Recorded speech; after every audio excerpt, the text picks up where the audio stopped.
정말 손을 떨면서 오시거든요. 우리 애는 나이도 어리고 사안이 그렇게 크지 않다고 변호사님께서 말씀하셨는데 왜 조사기일이 열릴까요?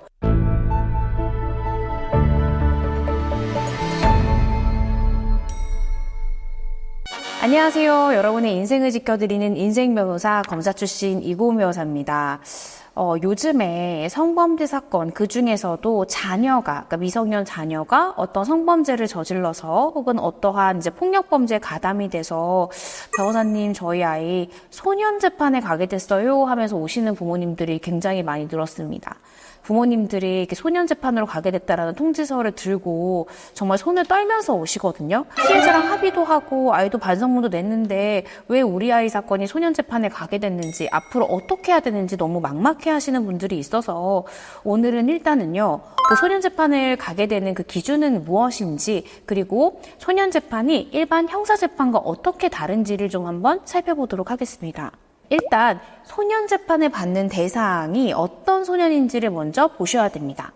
만 10세 이상에서 14세 미만의 소년을 촉법소년이라고 합니다. 그리고 14세부터 19세 미만의 아이를 범죄소년이라고 합니다. 촉법소년 같은 경우, 그러니까 즉 14세 미만의 소년 같은 경우에는 사건이 경찰에서 바로 소년재판부로 가게 됩니다.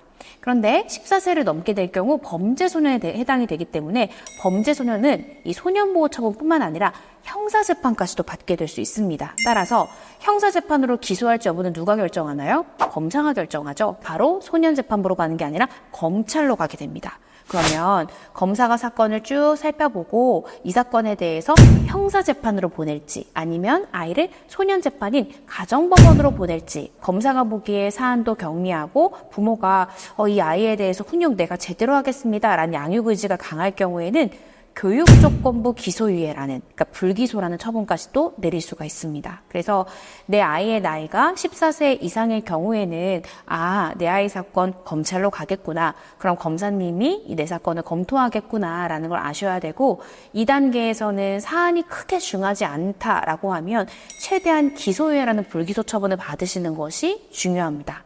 자, 그런데 내 아이가 14세 미만이에요. 촉법소년이에요. 이때는 검찰에 가지도 않기 때문에 기소유예라는 선처를 받을 수 있는 기회가 없습니다. 혹은 내 아이가 14세 이상이지만 검사가 봤을 때는 기소유예를 할 만한 사안이 아니야. 비록 형사재판까지는 아니더라도 가정법원 소년재판부란 법대에 한번 올려봐야 돼 라고 판단할 경우에는 소년재판으로 갈 수 있습니다.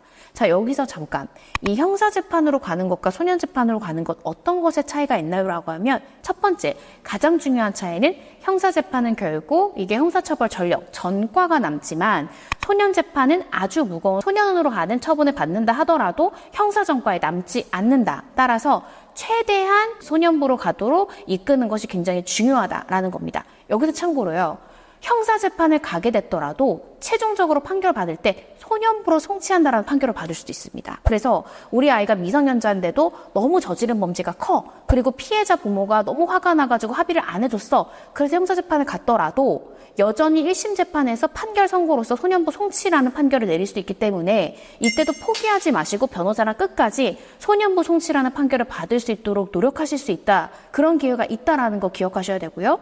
두 번째 차이는 형사재판 같은 경우에는 공소장 일본주의라고 해서 첫 번째 기일 때 판사는 증거 기록을 볼 수가 없습니다. 검사가 기소한 딱 한두 장짜의 공소장, 어떤 범죄 사실인지 간략한 서면밖에 못 보지만 소년부 재판 같은 경우에는 이 심리기일, 재판일 날 바로 결정이 되기 때문에 그 재판에 들어오기 전에 판사가 기록을 모두 검토하고 와요. 그 말은 뭐냐? 보조인, 변호인이 선임한 경우에는 심리기일 기준으로 3, 4일 전에 내야 되는 서면을 미리 다 내야 됩니다.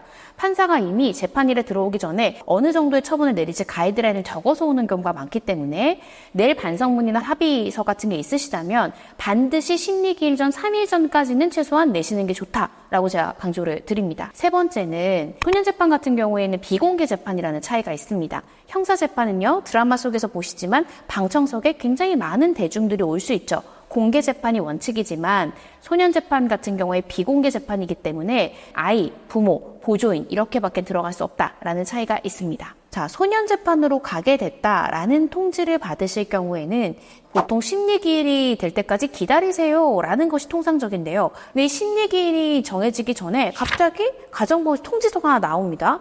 당신의 아이는, 보호소년은 조사를 받아야 됩니다 하고 조사명령, 조사기일이 잡히는 경우가 있어요. 어떤 경우에 그럴까? 자, 보통 사안이 좀 중하고 또 판사가 기록만으로는 이 아이에 대해서 어떤 처분을 내려야 되는지가 조금 불명확할 때는 조사를 명할 수가 있습니다. 그러면 인근에 있는 보호관찰소의 보호관찰관이 아이를 미리 만나서 면담을 합니다. 그러면 부모님들께서 이 면담에서 어떤 거를 이 보호관찰관이 묻게 되나요? 라고 많이 물어보시는데 아이의 양육 환경을 물어보고요. 또 아이가 향후에 비행할 가능성이 있는지에 대해서 교우 관계도 물어볼 수 있고 부모와의 관계에 대해서도 물어볼 수 있고요. 어떤 성범죄다고 하면 아이에 대한 성 경험을 물어볼 수도 있고요. 또 이러한 성범죄에 이르게 된 아이의 사정을 구체적으로 살피게 될 수 있습니다. 간단하게 아이랑 면담을 나눈다고 생각하시면 돼요. 이때 당연히 보호자는 동석할 수 있고요. 보호자로서도 아이가 좀 편안한 상태에서 잘 질문에 답변할 수 있도록 준비하시는 것이 좋습니다. 조사기일에서 되게 중요한 부분이 뭐냐면 가끔씩요, 사안이 경미한데도 특히 아이의 나이가 10세나 11세 굉장히 어린 나이인데도 조사기일이 잡히는 경우가 있어요. 근데 부모님들이 되게 걱정하세요. 변호사님, 조사기일 대부분 애들 안 잡힌다는데 우리 애는 나이도 어리고 사안이 그렇게 크지 않다고 변호사님께서 말씀하셨는데 왜 조사기일이 열릴까요? 이 경우는 조금 긍정적인 신호일 수도 있어요. 판사가 내릴 수 있는 결정 중에 심리 불개시 결정이라는 게 있어요. 이건 굳이 재판기일까지 갈 필요가 없다. 이건 대단히 좋은 거죠. 보호 처분조차 나오지 않는 것이기 때문에 심리 불개시 결정이 내려지는 경우도 간혹 있습니다.